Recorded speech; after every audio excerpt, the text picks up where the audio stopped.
Alors, ensuite, parce que souvent on est petit, on n'a pas grand-chose à promettre. Ça c'est important aussi, il faut bien le savoir, hein. Enfin, soit vous avez levé beaucoup d'argent et c'est super, mais généralement quand on a levé beaucoup d'argent, souvent on le dépense mal.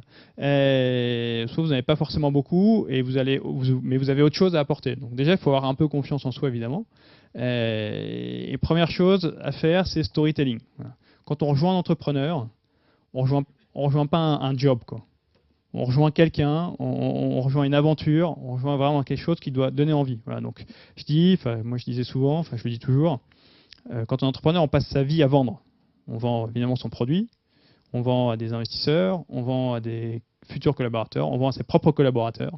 Voilà. Donc, storytelling, voilà, c'est vraiment être capable de raconter son projet, de le rendre vivant, même si aujourd'hui, c'est encore que 3 personnes dans un garage, qu'il n'y a pas de clients, qu'il n'y a pas de produit. Mais par contre, voilà, il y a une histoire qui est en train de se créer. Donc, il faut la raconter et il faut donner la vision. Voilà, et les gens sont acheteurs de la vision. Et de toute façon, vous n'avez que ça. Mais ça, vous l'avez.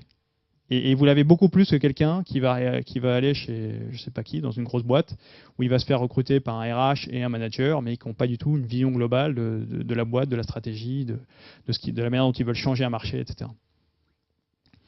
Alors, authenticité, je ne sais pas si le mot est bon.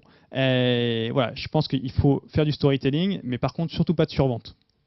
Surtout pas de survente, ça c'est voilà, bon, ça, chez nous en tout cas c'est ce qu'on se dit. C'est pareil pour encore aujourd'hui, c'est pas que pour les premiers. Et c'est même l'inverse, parce que en fait le storytelling, c'est vrai qu'on enthousiasme assez facilement les gens, enfin, parce qu'ils ont envie d'entendre des histoires. On aime tous les histoires. Et par contre après, moi ce que je fais systématiquement, c'est je dis mais attention, là je vous raconte une histoire. Je veux dire, cette histoire, ça ne tient qu'à vous et à moi de la réaliser. Mais attention, vous regardez, vous allez mettre les pieds, quoi. C'est le bazar, on bosse beaucoup, c'est pas structuré.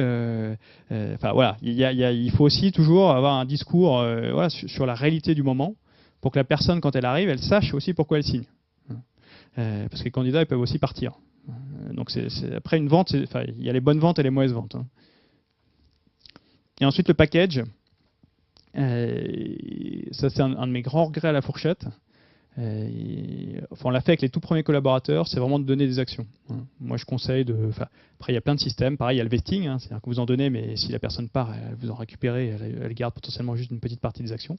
Vous n'en donnez pas forcément beaucoup, mais en tout cas, à partir du moment ceux qui en ont, je peux vous dire que nous, on en a donné au premier et ils sont toujours là, malgré les épreuves. Et ça fait 8 ans.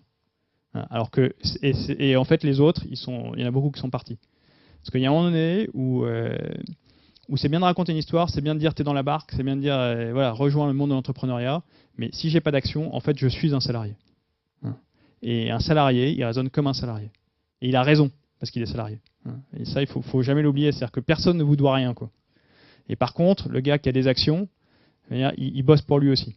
Il bosse en tant que salarié, il a un salaire, mais il bosse aussi pour ses actions, il bosse, il voit la boîte grossir, il se dit putain, mais j'en fais partie doublement parce que j'étais dans les premiers, mais aussi parce que le jour où potentiellement il y a un exit, eh ben, j'aurai une récompense. Et au-delà de la récompense financière, c'est même le statut, quoi. Je peux vous dire que quelqu'un qui est actionnaire d'une startup, le statut n'a strictement rien à voir, même si c'est quelque part, quelques actions.